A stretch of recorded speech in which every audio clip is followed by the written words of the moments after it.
Cheminez chaque semaine à la rencontre de la Bible et de son histoire, à la rencontre du Dieu de la Bible dans notre histoire. Écoutez les mots du livre, feuilletez les pages du livre et nous émerveillez de ce qu'elles disent.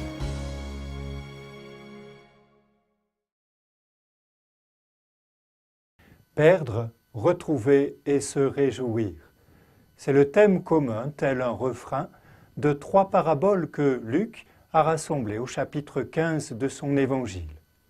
Un berger en quête de sa brebis égarée, une femme à la recherche de la pièce perdue, un père guettant le retour de ses fils qui se sont éloignés. La tradition les a nommées paraboles de la miséricorde. Mais à qui Jésus a-t-il voulu adresser ces paraboles? À un groupe fréquemment en dialogue avec Jésus, bien connu des lecteurs des évangiles, les pharisiens et les scribes. Des hommes qui savent que Dieu est saint, qui disent savoir ce qui se fait ou ne se fait pas. Des hommes de lettres, des hommes de loi. Lorsqu'on les rencontre chez Luc, comme chez les autres évangélistes, souvent ils murmurent, épient, tendent un piège ou accusent. Face à eux, un autre groupe, les publicains et les pécheurs.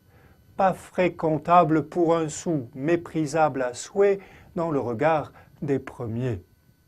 Et pourtant, c'est précisément avec ces gens peu recommandables que Jésus accomplit ce geste qui a tant d'importance dans la culture des Juifs observants, il mange avec eux.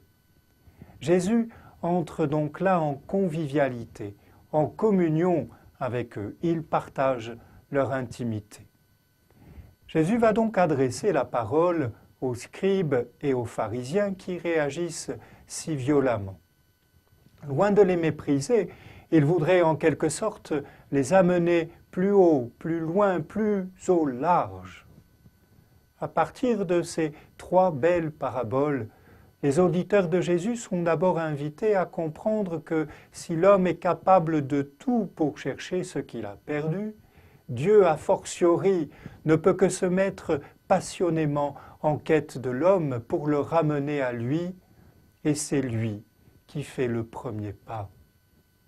Ce qui est dit de la miséricorde de Dieu aux auditeurs directs de Jésus et à tous les lecteurs de l'Évangile, c'est que nos pensées ne sont pas les siennes et notre justice humaine est bien souvent étroite et limitée.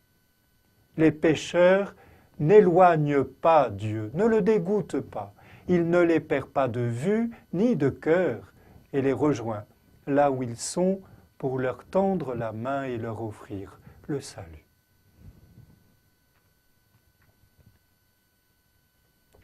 Je vous le déclare, c'est ainsi qu'il y aura de la joie dans le ciel pour un seul pécheur qui se convertit, plus que pour 99 justes qui n'ont pas besoin de conversion. Dans l'Évangile selon saint Luc, au chapitre 15.